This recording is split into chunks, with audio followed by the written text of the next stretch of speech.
तो देखो बच्चों, जो हम बात कर रहे थे लास्ट टाइम केमिकल प्रॉपर्टीज, इसमें अगला पॉइंट आता है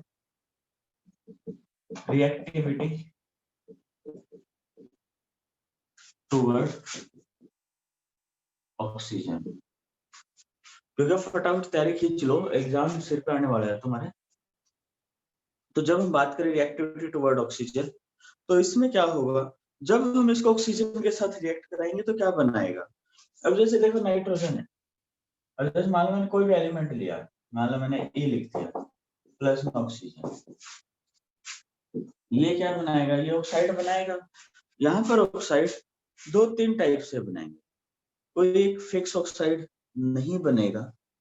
कैसे, तो वो देखो, अब यानी जो ऑक्साइड बनेगा ये 2O3 भी बन सकता है, ठीक है, 2O5 भी बन सकता है। अब जैसे देखो अगर नाइट्रोजन में N2 को मैं O के साथ करूं तो क्या बनता है N2O5। यानी कि अगर मैं ऑक्सीडेशन स्टेट की बात करूं तो आपको सिर्फ एक चीज देखनी है, जो हर एलिमेंट है वो ऑलमोस्ट हर चीज ऑक्साइड बना लेता है। जैसे N2O5 भी बन सकता है, एक NO2 भी बनता है, एक NO भी बनता है, एक N2O भी बनता है, ठीक है, ये सारे बनते हैं। ऐसे ही इसके जितने हैं मैक्सिमम के ऑक्साइड बनते हैं, जो सारों से कॉमन ऑक्साइड है वो है एक ये वाला A2O3 और एक है A2O5। ये दो कॉमन ऑक्साइड है, दिस इज कॉमन ऑक्साइड। ये कॉमन ऑक्साइड है जो सारे के सारे बना। बस नाइट्रोजन ही ऐसा है जो ये ज्यादा बना लेता है, ठीक है, एक ये है। क्योंकि नाइट्रोजन क्यों बनाता है, क्योंकि बच्चे नाइट्रोजन डिफरेंट वैलेंसी में रह सकता है, बाकी इतने डिफरेंट वैलेंसी में नहीं रह सकते। अब चलो आगे, अब हम बात करते हैं रिएक्टिविटी विद हैलोजन। तो जब हम बात करें रिएक्टिविटी विद हैलोजन तो देखो इसमें क्या होगा,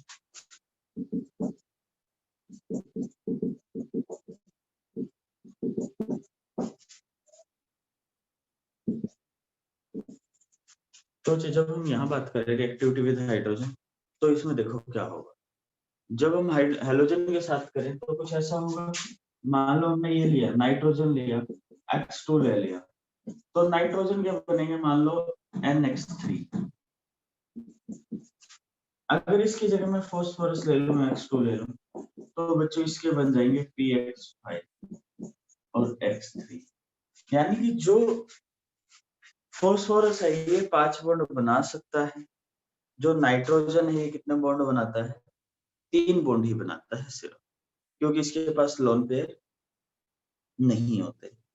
अब बच्चे आपसे एक क्वेश्चन पूछ सकता है, वो क्वेश्चन क्या पूछेगा, वो क्वेश्चन पूछेगा थोड़ा सा ऐसा कि जैसे आपको ये दे देगा, जैसे PCl5, क्वेश्चन ये होगा out of PCl5 and NCl5 this is exist, yeah, out of this and this PCl5 is exist but NCl5 not, why, ये एग्जिस्ट करता है, ये एग्जिस्ट नहीं करता, क्यों, ये आपसे पूछ सकता है। तो बच्चे बता सकते हो क्यों, ये एग्जिस्ट क्यों नहीं करता और ये करता है, क्यों का रीजन है, पोलराइजिंग पावर पाएगी शायद सर। नहीं, क्योंकि बच्चे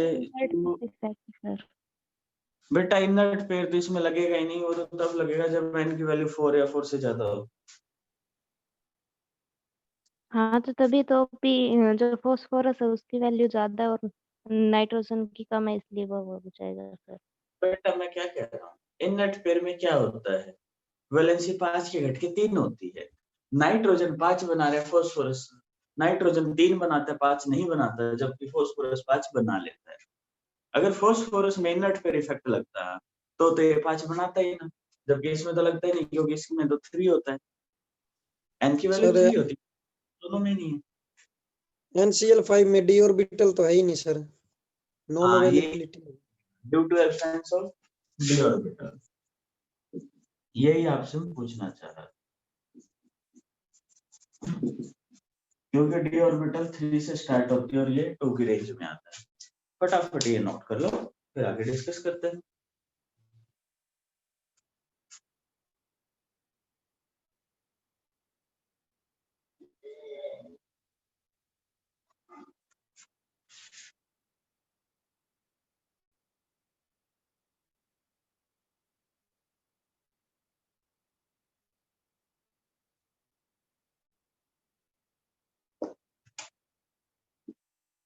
करो ये फटाफट।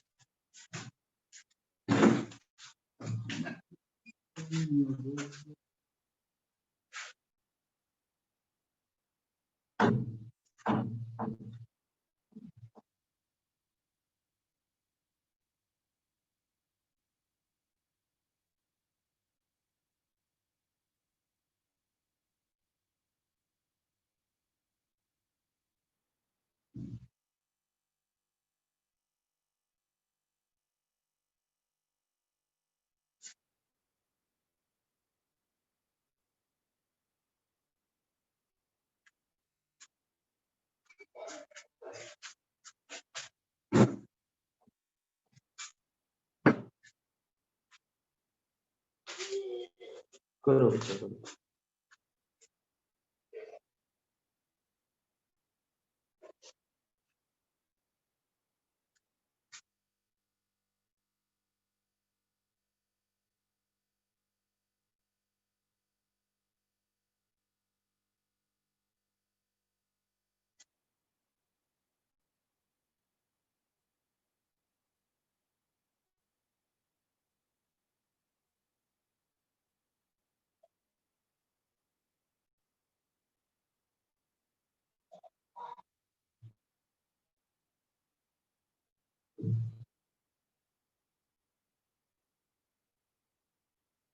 हो जाए तो हैंड रेज करना जल्दी से, फिर आगे डिस्कस करते हैं।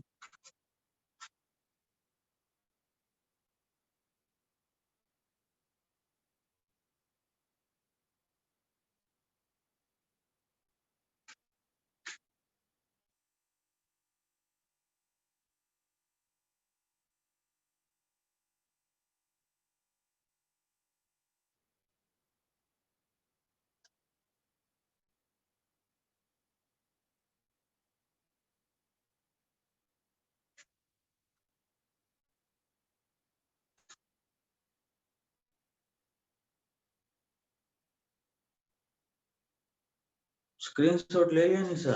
शुक्रिया, चलो कोई नहीं। चलो बच्चों आगे हैंड रेज कर लिया करो जब आपका हो जाए, जो लिख भी रहे हैं साथ में। तो देखो जरा आगे।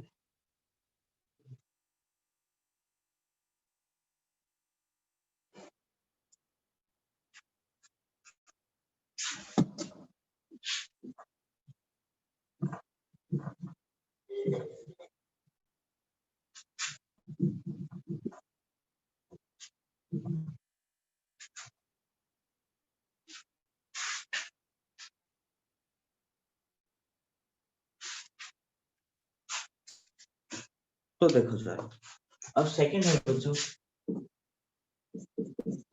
Reactivity metal.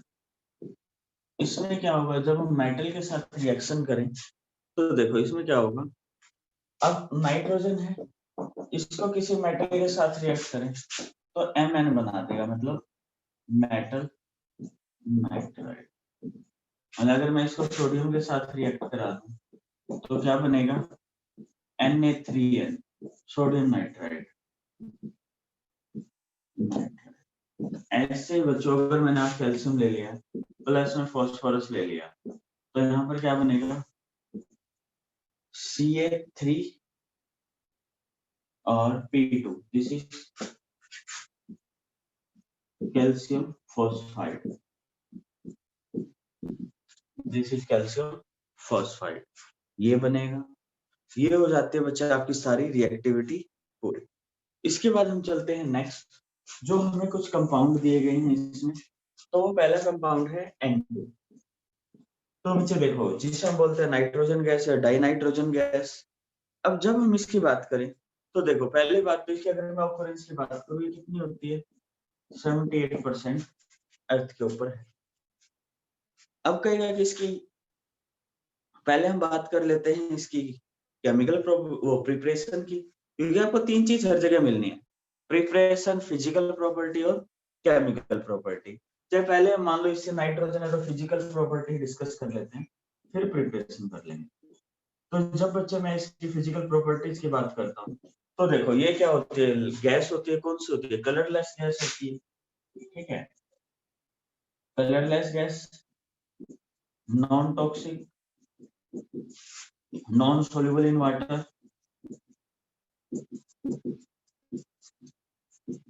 Non reactive gas, कुछ ये इसके कैरेक्टरिस्टिक होते हैं। अब हम आगे चलें, अब आगे आ जाती है इसकी प्रिपरेशन की। तो जब हम बात करेंगे हम इसको नाइट्रोजन को कैसे प्रिपेयर कर सकते हैं, तो देखो जब मैं इसके प्रिपरेशन की बात करता हूँ तो प्रिपरेशन के अंदर इसका फर्स्ट पॉइंट आता है। अब एक चीज इसमें याद रखना, हमें वही चीज लेनी पड़ेगी जिसके अंदर नाइट्रोजन हो और वो नाइट्रोजन को छोड़ना पसंद करे। जैसे हमने ले लिया अमोनियम क्लोराइड, अब हमें उसके साथ रिएक्ट कराना है जो क्लोरीन को लेकर भाग जाए, समझ में आ रहा है, जो क्लोरीन को अपने पास ले जाए और हाइड्रोजन को भी अपने पास खोस कर रख ले। कहते हैं तो कौन सा रिएक्ट कर दो, कहते हैं इसके अंदर हम ले लेते हैं NaNO2 सोडियम नाइट्राइड, तो इससे क्या बनेगा NaCl, यानी कि सोडियम किसको लेकर चला गया, क्लोरीन को, जो हाइड्रोजन एक किसको ले जाएगा, ऑक्सीजन को, तो इसमें क्या बच जाएगी N। एक ये मेथड होता है प्रिपेयर करने का। दूसरा हम बात करें, फिर हम लेते हैं अमोनियम क्लोराइड, जैसे ये है, जैसे आपने K2Cr2O7 सुना हुआ है ना, ये वही है, K की जगह क्या हो जाता है अमोनियम। अब हमने इसको हीट किया तो इसमें क्या बन जाएगा Cr2O3 प्लस में N2 प्लस, देखो Cr2O3 है, ये निकल गया, प्लस में क्या बचेगा वाटर। ये हो जाते हैं इसके प्रिपरेशन ऑफ N2। फटाफट स्क्रीनशॉट ले लो या नोट कर लो फटाफट, फिर आगे डिस्कस करते हैं।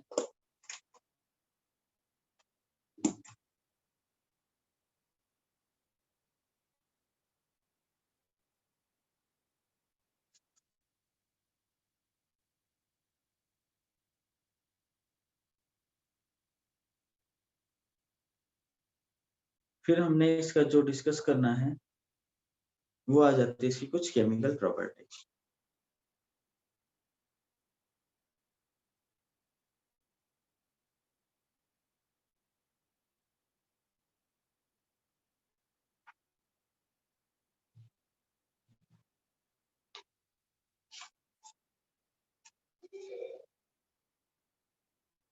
फटाफट लिखो।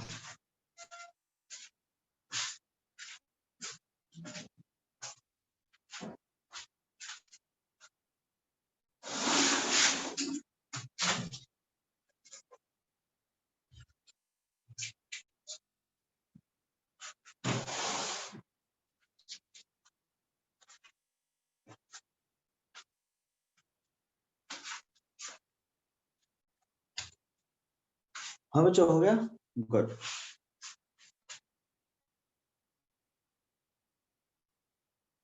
स्क्रीनशॉट ले लिया होगा सभी ने, तो देखो आगे।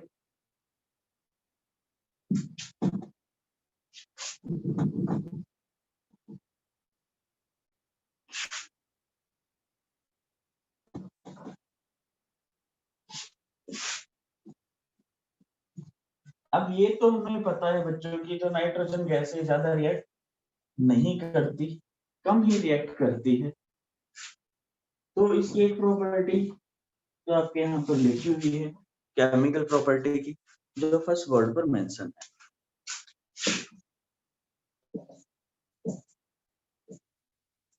भाई रिएक्शन विद मेटल जो लिखा हुआ है, मेटल के साथ जब रिएक्ट करेगी तो क्या बनाएगी, मेटल नाइट्राइड। सेकंड हम बात कर लें रिएक्शन विद हाइड्रोजन, जब ये हाइड्रोजन के साथ रिएक्ट करेगी तो क्या बनाएगी N2 plus H to give ammonia. तो इसके साथ करेगी तो क्या बनाएगी अमोनिया। इतना समझ में आ गया? तो दिस इज अमोनिया। अब बच्चे जब हम बात करें, इसकी एक आधी रिएक्शन और होती है, वो क्या होती है? ये एक एडक्ट प्रोडक्ट बनाते हैं। कैसे? अगर मैं बात करूं, रिएक्शन विथ ऑक्साइड। बच्चों अगर कहीं ऑक्साइड दे और नाइट्रोजन का एक ऐसा रिश्ता होता है, कहीं भी आपको अगर ऑक्साइड मिल गया तो ये क्या करेगी? ऑक्सीजन को भगा देगी और खुद वहां जाकर चिपक जाएगी। कैसे? तो देखो ये क्या हो जाएगा, ये बना देगी एल्यूमिनियम नाइट्राइड। अब ये निकल के भागेगी, इसके साथ में क्या डाल देते हैं? कार्बन, जो इसको लेके भाग। तो ये हो जाती है इसकी केमिकल प्रॉपर्टीज। यही आपको करनी है, इससे ज्यादा नहीं करनी। और नेक्स्ट हम बात करें बच्चे इसके यूज। तो बच्चे इसका यूज हम कहाँ करते हैं? एक यूज करते हैं बच्चे हम क्रायो प्रिजर्वेशन में। इसका मैं यूज की बात करूं, इसका यूज करते हैं हम क्रायो प्रिजर्वेशन। क्योंकि बच्चे इसका जो टेम्परेचर होता है वो होता है -196 डिग्री सेल्सियस। यहाँ पर हम कोई चीज प्रिजर्व करते हैं उसे हम बोलते हैं क्रायो प्रिजर्वेशन। ठीक है,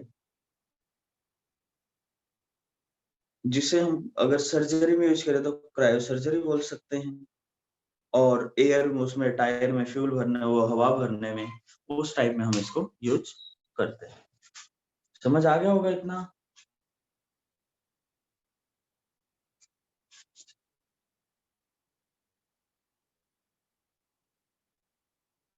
अब बच्चे जो हमारे पास बचते हैं आगे कंपाउंड, वो है एक अमोनिया आता है इसमें, और एक आता है नाइट्रिक एसिड। ये जनरली दो। अमोनिया वाले में आपसे पूछेगा हेबर प्रोसेस, और नाइट्रिक वाले से आपसे पूछेगा ओस्टवाल्ड प्रोसेस पूछ सकता है। ये ओस्टवाल्ड से थोड़े से क्वेश्चन जनरली आ जाता है कंपैरेटिव से, क्योंकि लास्ट ईयर तो नहीं था सिलेबस में, अब की बार है। तो एक काम करना, जितना करा दिया है एक तो ये कर लो,